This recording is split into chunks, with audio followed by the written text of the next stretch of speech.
Why did the prophet Omniscient Reader explode in popularity and become a masterpiece in the hearts of millions of comic fans around the world? Watch this scene closely. Kim Dok-ja, who was a complete nobody in real life, becomes an invincible being once he enters the game world, all because he knows the storyline inside out. He not only won the heart of the goddess he had always admired, but also became the most celebrated hero in the entire game world. This kind of setup is exactly the ending every ordinary person dreams of. But that's not even the most mind-blowing part of this story.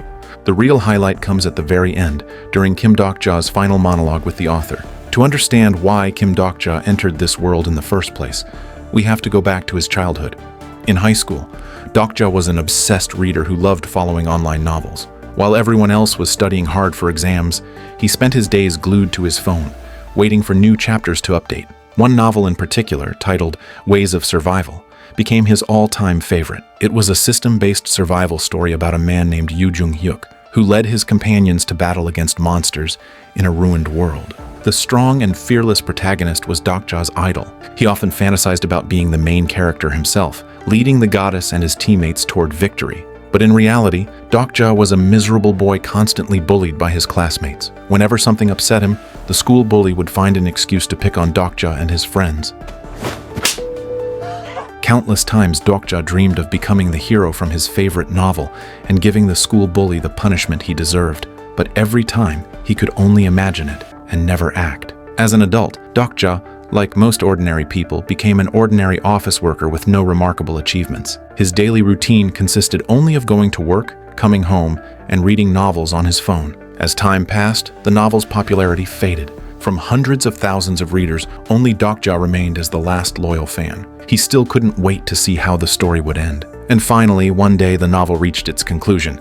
Excited, Dok-ja opened his phone to read the final chapter, but the ending left him deeply disappointed. Only the protagonist survived, while the goddess and every other beloved character were brutally killed by monsters. Unable to accept such a tragic ending, Dok-ja sent a message to the author, TLS123, asking why the story had to end that way. Couldn't it have a happy ending instead? Ever since then, Dok-ja had been depressed over the novel's finale. On his way home in the subway, he unexpectedly ran into the girl he had a crush on, Sang-ah. Sang-ah had her own troubles. She had been working for 3 months but still hadn't been made a full-time employee. Without a permanent position, she could only earn the lowest wage, not enough to pay her rent. Sang-ah said she wanted to apply at a fashion company. If she could become a designer, her future might finally turn around. While they were chatting, a man suddenly called out to Sang-ah. Sang-ah turned her head and saw that it was her supervisor, Myung-oh, the top manager at her company, who often kept his eyes on young and attractive female employees. Seeing Sang-ah alone, he tried to invite her to dinner at a nearby restaurant. Sang-ah quickly found an excuse, saying she already had plans with Dok-ja to work a part-time job. Noticing other co-workers around, Myung-oh immediately dropped his sleazy smile. As he walked away, Sang-ah looked at him with disgust. It turned out that the reason she hadn't been promoted was because Myung-oh was deliberately blocking her, and being proud and independent, she refused to give in to his advances. While she complained about his behavior, Dok-ja suddenly received a reply from TLS123. The author not only expressed gratitude to Dok-ja, the only remaining reader, but also invited him to rewrite the ending.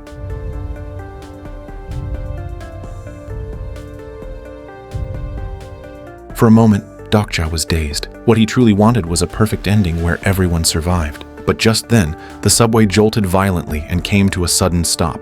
At first, everyone thought it was just a technical failure, but the next second, the station announcement turned into a string of strange codes. Hearing the broadcast, Dok-ja froze. Those were the same station names from the novel.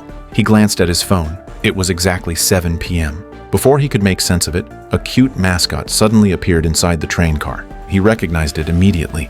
It was Bi-hyung, the system host from Ways of Survival. Looking at the confused passengers, Bi-hyung announced that they had been transported into a survival game. To stay alive, they would have to fight monsters and level up, but the passengers only laughed, thinking it was a prank.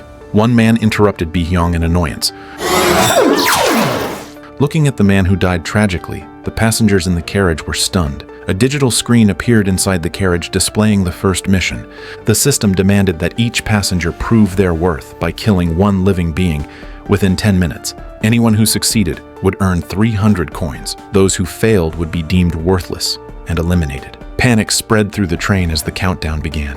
One man lunged at an 80-year-old woman, trying to kill her for survival. Seeing this, the others also began to lose control. A young woman tried to escape, but the doors were sealed by an invisible barrier. Amid the chaos, Dok-ja noticed a familiar face. It was Yoo Jung-hyuk, the protagonist of the novel himself. As realization hit him, Dok-ja understood. He had somehow been transported into the world of his favorite story. Then he remembered a scene from the book. When the train stops, monsters from the river will attack. He looked up in panic and saw a massive tail rising from the darkness.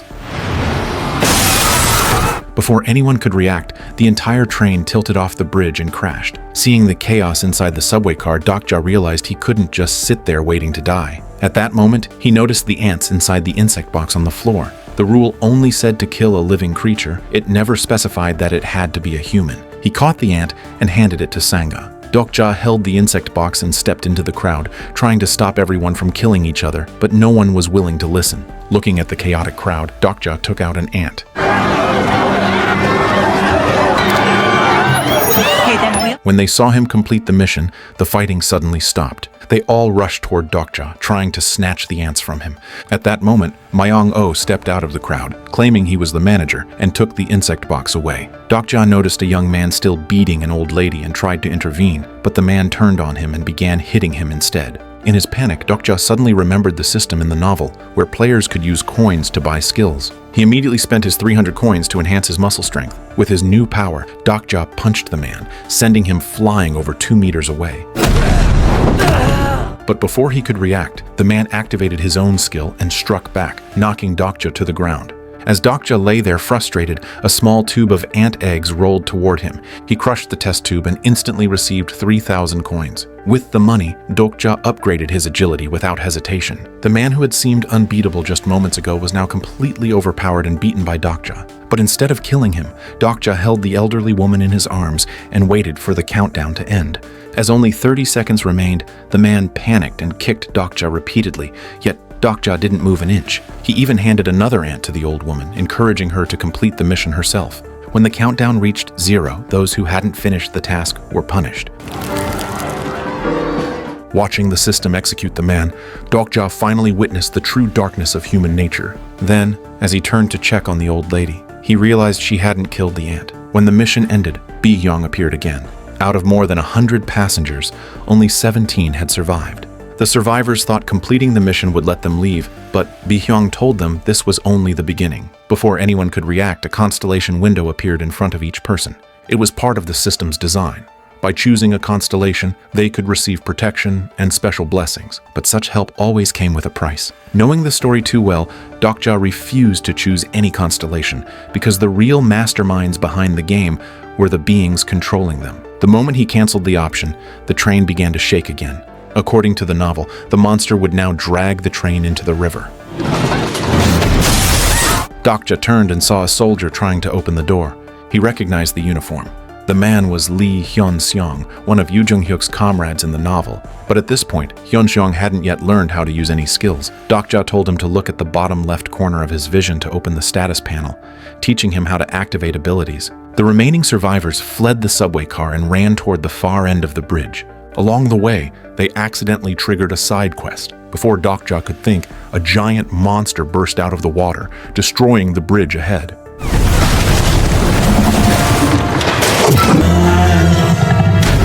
And the nightmare didn't stop there. The train doors opened, and the passengers who failed the mission had turned into monsters. At that moment, Sanga suddenly activated her own skill, using threads to create a bridge out of thin air. But as they reached the center of the bridge, Dok-ja turned and saw Yoo Jung-hyuk standing behind him. He summoned a massive sword and wiped out all nearby monsters in a single strike. Watching the heroic figure, Dok-ja immediately remembered the plot. In the novel, Yoo Jung-hyuk would later duel a monster at the station and die in the battle. And once the protagonist died, the entire world would be destroyed. Dok-ja wanted to warn him not to fight the dragon 3 days later. But Yoo Jung-hyuk was a lone wolf who didn't trust others, and he certainly didn't believe there existed a monster that could kill him.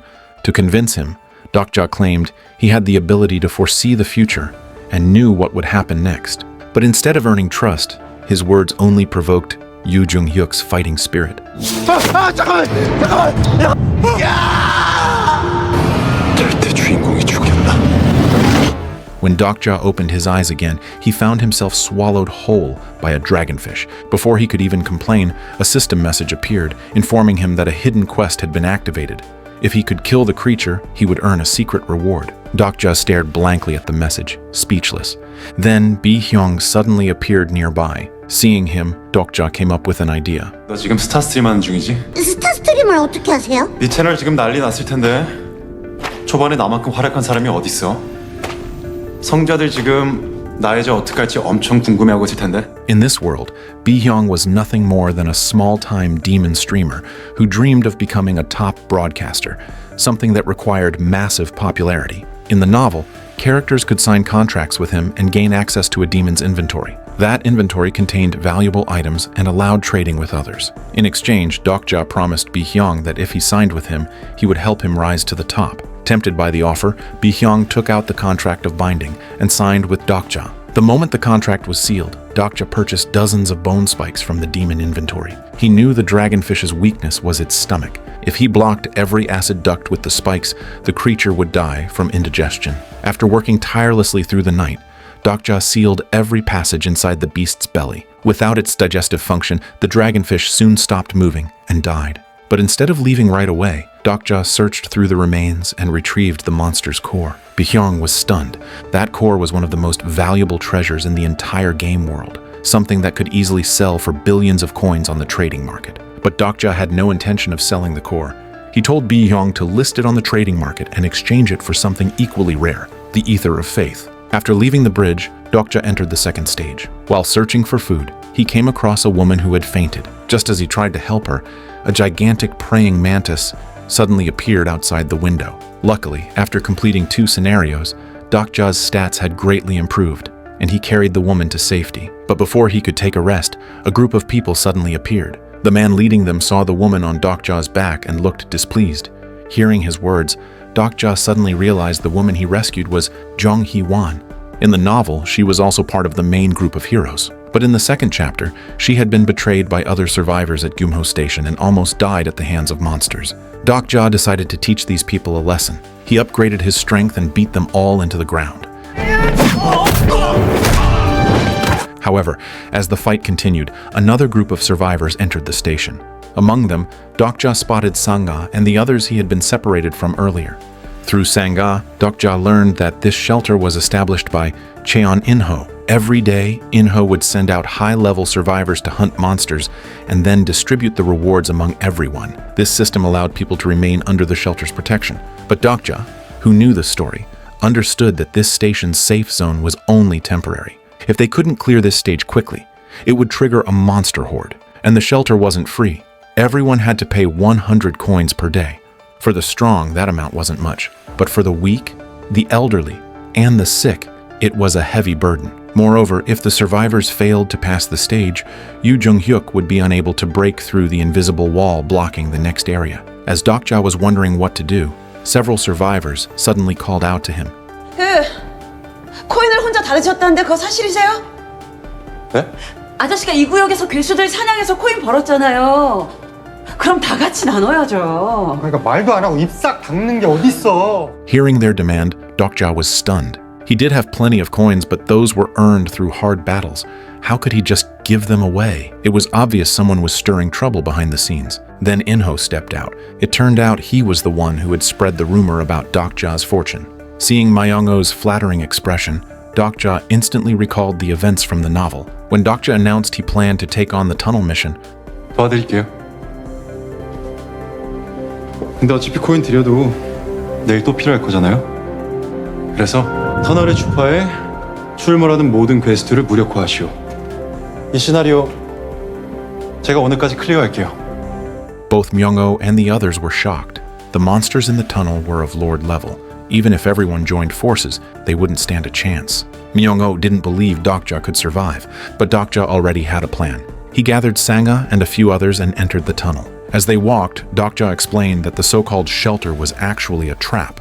On the surface, Myung-ho appeared to be a humble man, but behind the scenes, he had already sold his soul to a constellation. Each time he went out hunting, he would stab other survivors in the back, kill them, and take all their coins. If they couldn't clear this stage within 3 days, the monster horde would appear, and everyone would die. Dok-ja then taught the others how to upgrade their skills. The monsters in Gumho Station were many, but if they worked together, clearing the stage would be simple. He led the team to block the monster spawn point. Under Dok-ja's command, the 5-person group easily defeated the first wave of enemies. But just as Dok-ja was preparing for the second wave, a scream from Sang-ah pierced the air. Everyone turned around and saw that a monster had grabbed her. They immediately rushed after it. When they reached the end of the tunnel, a pitch-black space appeared ahead of them. Dok-ja looked up and realized they had stumbled into the boss's domain. The creature was known as Lugu, the gatekeeper of the Dark Altar. Behind it stood a massive altar, the only passage to the next stage. Dok-ja tested the monster's strength and quickly realized it was far too powerful to defeat without special equipment. At that moment, Hyun-shang charged forward. Relying solely on his physical strength, he managed to fight the beast head-on. But before they could finish it off, the monster unleashed its magic skill.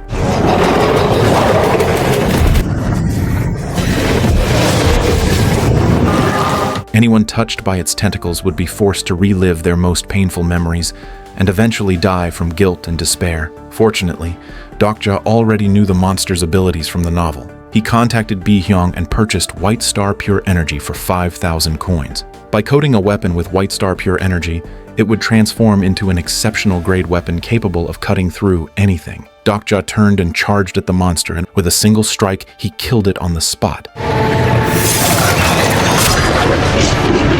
After the monster fell, 5 treasure chests appeared on the ground. Each of them opened one, and the items inside perfectly matched their skills. Hyun-shang received a pair of arm guards. Hee-won obtained a short dagger, but when Dok-ja opened his chest, he found only a broken sword. Sang-ah thought it was junk, but Dok-ja, knowing the story, was thrilled. The sword was called Broken Faith, one of the 3 legendary weapons in the novel. If he could obtain the Ether of Faith, he could restore it to its full power. With that weapon in his hands, even the fire dragon would have to fear him. Gil-yong found several glowing crystals on the ground, thinking they were valuable equipment, but Dok-ja quickly told him to throw them away. Those crystals were actually monster skills, and anyone who consumed them would fall into terrifying hallucinations. Looking at the crystals in his hand, Dok-ja realized they might still be useful, so he tucked them carefully into his pocket. Just when he thought they had completed the mission, the station broadcast sounded again, announcing a new survival fee. At that moment, Dok-ja remembered the story. In the novel, there were 2 monsters inside the station, one guarding the gate and the other hiding among the survivors. He immediately thought of In-ho and his group and rushed back to the station. And In-ho had also discovered that the monster was defeated. He gathered all his subordinates, wanting to take down Dok-ja and the others, but he underestimated the power of their new equipment. Hee-won teleported in an instant, wiping out all of In-ho's henchmen in a single strike. In-ho then revealed his true form, transforming into a monster and charging at them. Although he looked fierce, he was no match for Hee-won's agility and precision. But just as she was about to finish him off, the other survivors suddenly stopped her. It turned out they had known for a long time that In-ho was a monster. The real reason they didn't want to clear the stage was because they feared the next scenario would be too difficult. They preferred to stay trapped here rather than die to stronger monsters later. Hearing their selfish excuses, Dok-ja finally understood why Yoo Jung-hyuk once said that survivors weren't worth saving. Compared to the constellations that created the game, the darkness within human nature was even more horrifying. But before they could react, In-ho took the chance to escape. If they didn't kill him before the countdown ended, the shelter would collapse. Dok-ja tried to chase after him but found that In-ho had already reached another zone. They were blocked by an invisible wall and couldn't follow. Smirking from the other side, In-ho mocked Dok-ja with arrogance. 항상 그 어설픈 공명심이 문제야. 그래서 당신들이 죽는 겁니다. 무력화하였습니다. 이를 생존기 과금이 해제됩니다. Suddenly, a gunshot echoed through the station. Dok-ja turned and saw a woman holding a massive modified Barrett rifle. In the novel, this weapon belonged to Lee Ji-hae, one of Jung-hyuk's loyal followers. If she was here, that meant Jung-hyuk had also arrived at the station. Before Dok-ja could speak, Lee Ji-hae vanished into the shadows. Then, the system broadcast echoed again through the station. 4일차 충무로역 시나리오를 시작합니다. 괴수 출몰 10분 전 그린존이 생성됩니다. 그린존으로 피신하여 괴수들로부터 살아남으시오. 현재 생존 인원 104명. 오늘 그린존의 개수는 52개입니다. This time the system's difficulty increased again, and in 10 minutes the station would face a monster horde. The system would generate over 50 green zones, and anyone who stood within one would be safe from attack. As the glowing tiles appeared on the floor, the station immediately descended into chaos. Everyone rushed to fight over the green zones, but suddenly the system changed the rules again, and the green zones became random and constantly shifted. The constellations watching the game thought things were too boring, so they made it harder just for fun. As panic spread across the station, Sang-ah turned to Dok-ja and asked what they should do. But when everyone looked back, they were shocked to see Dok-ja already standing in a green zone. It turned out that this monster horde was extremely dangerous, and hiding in the green zones was the only way to survive. Dok-ja told Sang-ah and the others to hurry and grab one before they disappeared. Seeing his cautious behavior, the group felt deeply disappointed in him. Then the portals opened, and waves of monsters stormed into the station, slaughtering the survivors. Hee-won drew her weapon and tried to fight them off, but Dok-ja knew it was useless. The horde couldn't be defeated. Seeing their stubborn determination, Dok-ja came up with another plan. He instructed Sang-ah and the others to head east toward the portal, where 3 green zones were located. The western portal had only 2. Following his lead, the 5 split into 2 teams. Sang-ah's group successfully reached the green zone just before the next wave began. However, just as Dok-ja and Gil-yong reached the western side, Jung-hyuk appeared before them. With no other choice, Dok-ja gave the last safe spot to Gil-yong, but he was soon surrounded by monsters. In his panic, Dok-ja remembered the crystal he had kept in his pocket. Consuming it would plunge him into terrifying hallucinations, but it would also grant him temporary invincibility. As his vision blurred, Dok-ja saw himself as a child again, being bullied by his classmates. The bullies forced him and his best friend to fight each other for entertainment, and the 2 boys, too afraid to resist, had no choice but to obey. The next day, Dok-ja arrived at school only to learn that his friend had taken his own life. That tragedy became a shadow in his heart, a wound that never healed, filling him with guilt even years later. That was why, when he read the novel's ending, he couldn't accept the destruction of the world. He longed for a story that ended in peace and completion. When Dok-ja opened his eyes again, the first wave of the beast horde was over. After the chaos, only around 50 survivors remained inside the station. But before anyone could catch their breath, the broadcast sounded again. The second wave of monsters would arrive in 10 minutes, and this time there would be only 1 green zone. Everyone turned their eyes to Pildu, under whose feet the only green zone had appeared. The survivors wanted to take it from him, but no one dared to make the first move. Then Dok-ja stepped forward and announced he would buy the zone for 100,000 coins. Thinking Dok-ja was bluffing, Pildu agreed to the deal. But in the next instant, the green zone moved to Dok-ja's feet. Yet instead of seeking shelter, Dok-ja raised his broken sword and began slashing at the green zone with all his strength.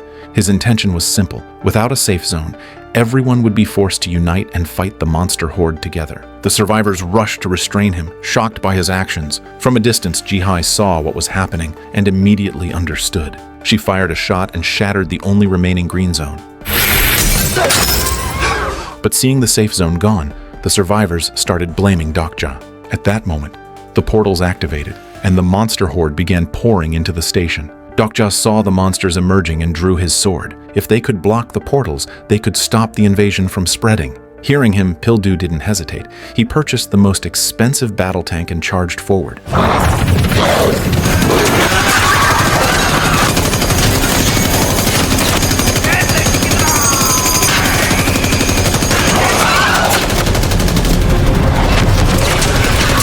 As the monsters came through, he unleashed all his firepower, obliterating them one after another. Dok-ja and the others stayed near the gate, finishing off any monsters that slipped through.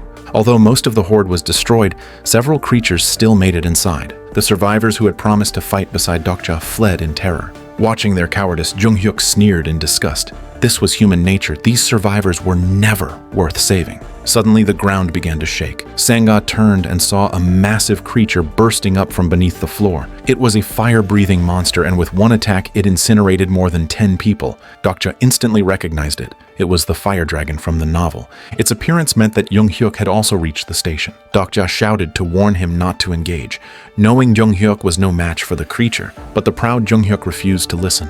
He wanted to prove Dok-ja wrong. Jung-hyuk drew his sword and unleashed his ultimate skill against the fire dragon.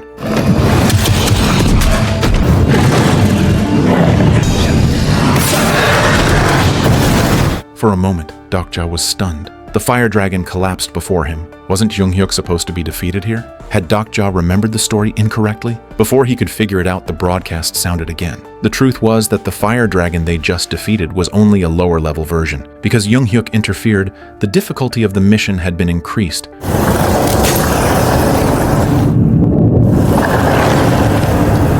In an instant, the surroundings shifted into a vast, starry space. The fire dragon rose again, this time in its ultimate form. Jung-hyuk glared at the massive beast, still unshaken, and charged forward with his sword, but his weapon shattered upon impact, and he finally realized how powerful the fire dragon truly was. Even so, his pride wouldn't allow him to retreat. He opened his backpack and pulled out another sword, but this time, the fire dragon didn't give him a chance and sent him flying with a single strike. Seeing him fall, Dok-ja knew he couldn't just stand by. Jung-hyuk was the protagonist. If he died, the entire world would collapse. Dok-ja gripped his broken sword and rushed in to fight the fire dragon. But he was no match for the fire dragon either, and with just one strike, he was knocked flying. Seeing Dok-ja hurt, Gil-yong summoned his giant mantis to restrain the fire dragon. But the mantis was only a minor creature, completely overpowered, and was torn apart instantly. Seizing the moment, Hyun-shang activated his skill, blocking the fire dragon's attack with his arm guards. With Sang-a's assistance, Hee-won launched a sneak attack from behind. Their combined strikes drew the monster's attention away. Dok-ja took the opportunity to aim at its chest. If he could destroy the glowing core inside, the fire dragon would die. But the beast's defense was far stronger than expected. His sword jammed in its scales, unable to pierce through. From a distance, Ji-hai raised her rifle to help.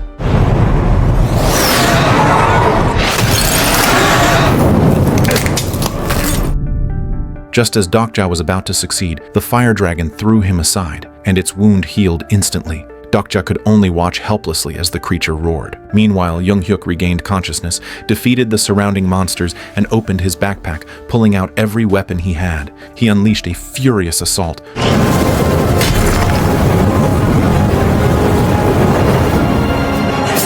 Pushing the fire dragon back step by step, but before he could deliver the final blow, the beast caught him again. The fire dragon unleashed its flames, engulfing Jung-hyuk completely.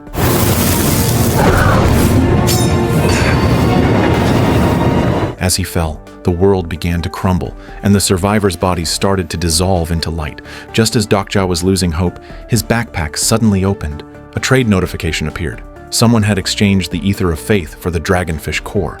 Seeing the message, Dok-ja immediately thought of his mysterious author friend, TLS-123. He didn't know if this was the author's intention, but he decided to take the risk. He merged the ether with his broken sword, Broken Faith. The fire dragon tried to stop him, but Hyun-shang blocked its attack head-on. Hee-won struck from behind, slicing off one of the dragon's wings. The creature roared and fought back, but Sang-a trapped it with her threads. Taking his chance, Dok-ja raised the newly reforged sword and charged.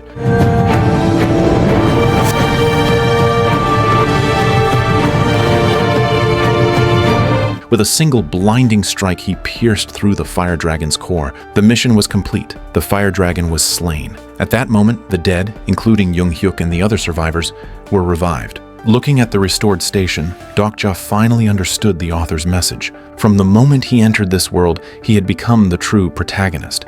But even after defeating the fire dragon, they weren't returned to the real world. It was clear, the story of Dok-ja and this world was only just beginning. However, the movie ended right there. That was the complete story of the 2025 fantasy adaptation, The Prophet, Omniscient Reader. Overall, the movie was quite good, especially its grand finale. So, do you guys like this kind of system world? If you were transported there, do you think you could survive until the end? Well, that's all for today's story. See you next time.